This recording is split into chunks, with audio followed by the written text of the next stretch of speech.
Como o Senhor capacita os que Ele envia. Evangelho de Lucas, capítulo 10. Segunda e última parte. Comentário de Mari Persona. Um outro princípio também importante está diretamente relacionado a isso. Esse capítulo é cheio de princípios que a gente pode aplicar também no cristianismo. É o do versículo 16. Quem vos ouve a vós, a mim me ouve. E quem vos rejeita a vós, a mim me rejeita. E quem a mim me rejeita, rejeita aquele que me enviou. Uma pessoa que é enviada por Cristo para qualquer obra que seja, não precisa ser lá do outro lado do mundo, pode ser até na casa do vizinho, ela está sendo enviada por Cristo. Então ela tem essa delegação, ela é um delegado de Cristo, vamos chamar assim. Ela tem essa autoridade para falar em nome de Jesus. E por isso que é tão importante o trabalho de levar a palavra, seja o evangelho, seja o ensino da palavra, a demonstração, a exortação, edificação, porque aquele que realmente foi revestido de um espírito para ir a esses lugares, estou falando de espírito agora, é disposição, hein? Não de um ser espiritual, mas ele, é claro, ele tem o Espírito Santo, mas ele foi revestido, ele foi com uma disposição, movido pelo Senhor. Ele tem autoridade para falar em nome do Senhor. E, obviamente, se ele for recebido, é como o Senhor sendo recebido, as suas palavras sendo recebidas. E se ele for rejeitado, é como o Senhor ser rejeitado. E toda vez que nós levamos a palavra de Deus, nesse sentido, nós não levamos apenas salvação. Nós levamos condenação também. Então é uma coisa muito séria, muito solene. E aqui ele fala da condenação das cidades que não recebessem os discípulos, que haveria condenação para essas cidades. Obviamente, aqui, como está falando no sentido nacional de Israel, então cidades são representadas aqui, e no cristianismo nós teríamos mais a questão individual, de pessoas, rejeitando ou aceitando, porque somos o bom aroma de Cristo, né? Para uns, aroma de vida para a vida, e para outros de morte para a morte.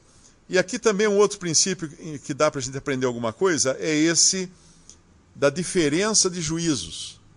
Muitas vezes as pessoas perguntam, mas então a pessoa quem for condenado está condenado, é tudo igual. Não é tudo igual, porque aqui demonstra que Deus tem também diferentes graus de juízo para diferentes situações.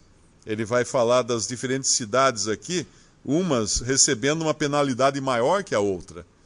E eu creio que assim será também com aqueles que se perderão, porque eles serão julgados como num julgamento e, obviamente, receberão penas piores ou menos piores, não direi melhores, mas menos piores, porque já estarão condenados, mas ainda assim haverá justiça no juízo de Deus. Isso é importante a gente sempre lembrar.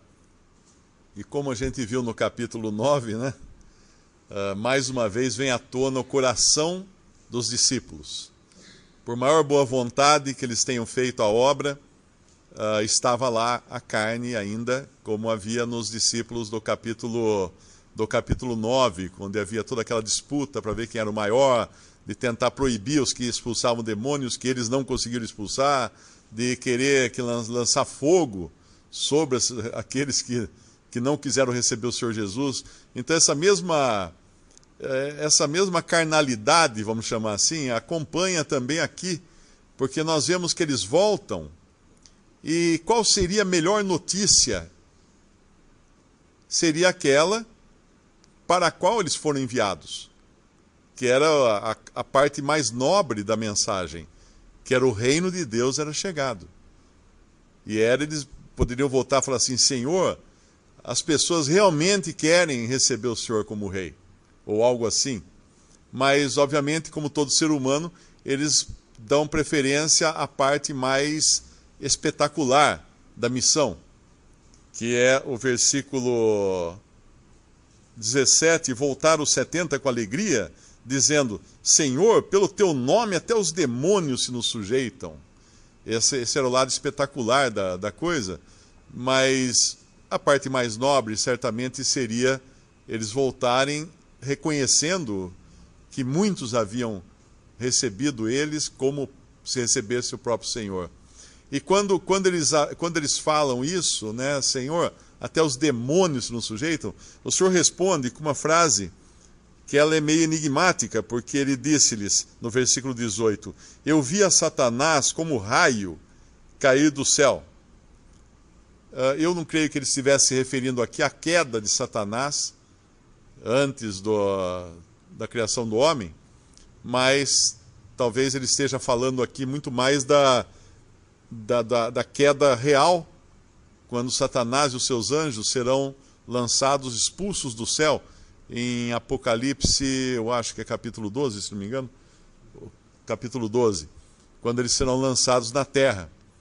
Mas o interessante disso aqui é que, e às vezes muitas pessoas me escrevem perguntando assim, mas Satanás já foi expulso do céu então? Não, Satanás não foi expulso do céu. Mas como é que fala que ele caiu do céu? Caiu posicionalmente.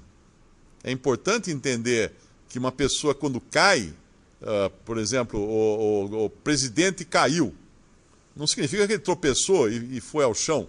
Não, ele caiu do posto que ele ocupava antes. E Satanás é um anjo caído do posto que ele ocupava. Mas ele está hoje com acesso às regiões celestiais.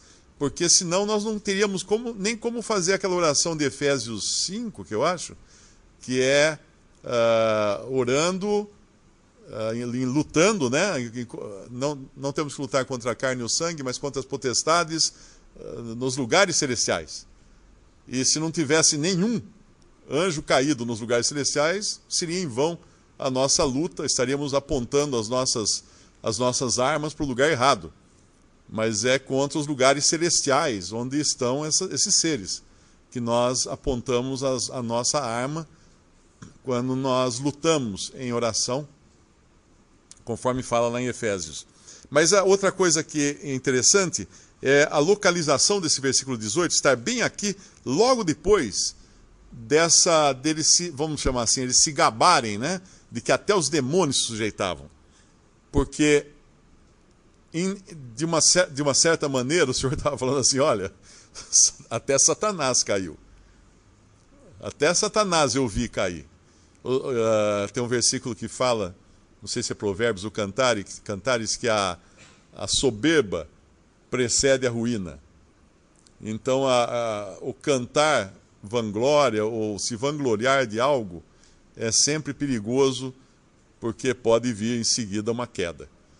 E talvez seja esta também a serventia do versículo 18 nesse momento aqui para os discípulos. Aquilo que eu falei da avaliação equivocada deles, de estarem alegres porque os demônios se sujeitavam a eles, o Senhor os corrige no versículo 20. Mas não vos alegreis, porque se vos sujeitem os espíritos, alegrai-vos antes por estarem os vossos nomes escritos nos céus. Então a nossa avaliação sempre será muito aquém daquela da avaliação das coisas mais importantes, das coisas mais nobres, das coisas mais excelentes.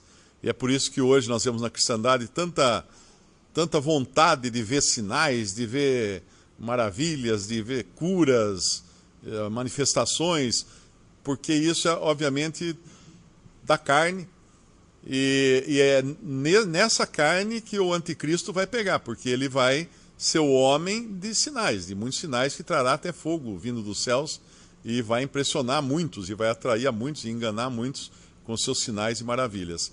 Mas quão bom é quando nós nos ocupamos com as coisas dos céus.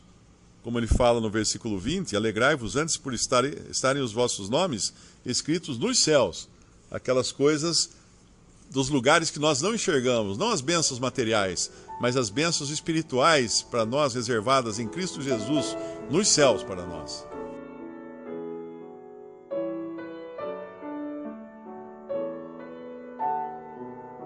Visite Respondi.com.br. Visite também 3minutos.net.